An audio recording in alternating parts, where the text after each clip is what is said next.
Semangat pagi anak-anak, pada pembelajaran kali ini kita akan melanjutkan materi teks deskripsi pada pembelajaran sebelumnya. Kali ini kita akan membahas tentang menentukan isi teks deskripsi. Adapun kompetensi dasar dalam pembelajaran kali ini adalah menjelaskan isi teks deskripsi objek, baik itu tempat wisata, tempat bersejarah, pentas seni daerah, kain tradisional, dan lain-lain, yang didengar dan dibaca secara lisan, tulis, dan visual. Sedangkan tujuan pembelajaran yang pertama adalah peserta didik mampu memetakan topik teks deskripsi beserta bagian-bagiannya. Yang kedua, menjawab pertanyaan isi teks deskripsi. Nah, anak-anak, ada 3 cara yang dapat kita lakukan untuk menentukan atau menemukan informasi penting dalam teks deskripsi. Yang pertama, tentu saja kalian harus membaca keseluruhan teks deskripsi terlebih dahulu. Yang kedua, memahami isi teks deskripsi tersebut. Dan yang ketiga, menemukan atau mencatat ide pokok setiap paragraf dalam teks deskripsi. Sedangkan untuk menentukan perincian informasi pada teks deskripsi, anak-anak dapat melaksanakannya dengan menjawab pertanyaan-pertanyaan yang berkaitan dengan teks deskripsi. Berikut Ibu tampilkan contoh teks deskripsi yang Ibu kutip dari buku Bahasa Indonesia kelas 7, edisi revisi 2016, halaman 12 hingga 14, yang berjudul Pesona Pantai Senggigi. Pantai Senggigi merupakan salah satu wisata andalan di Nusa Tenggara Barat. Pantai Senggigi sangat indah. Pantai Senggigi terletak di Kecamatan Batu Layar, Kabupaten Lombok Barat, Provinsi Nusa Tenggara Barat. Pantai Senggigi merupakan pantai dengan garis terpanjang.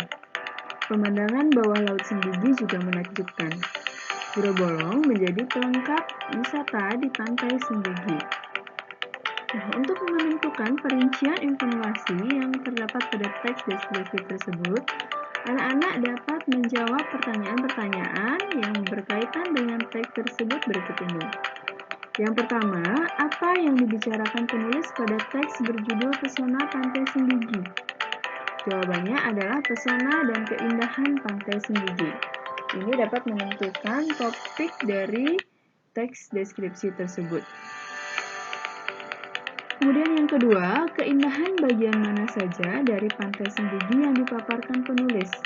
Jawabannya adalah pemandangan bawah laut Senggigi, pemandangan indah Pura Batu Bolong, dan keadaan Pantai Senggigi.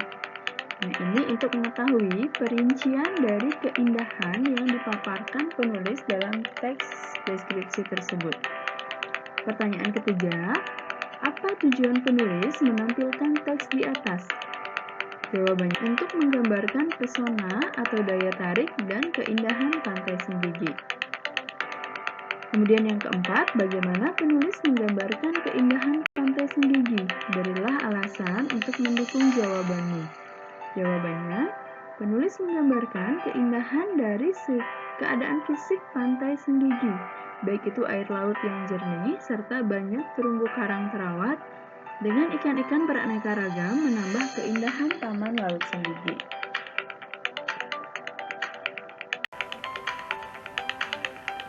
Cara yang kedua untuk mengetahui perincian dari isi teks deskripsi adalah dengan menggunakan peta konsep. Peta konsep adalah suatu gambar yang memaparkan keterkaitan antar konsep. Dalam hal ini adalah kata.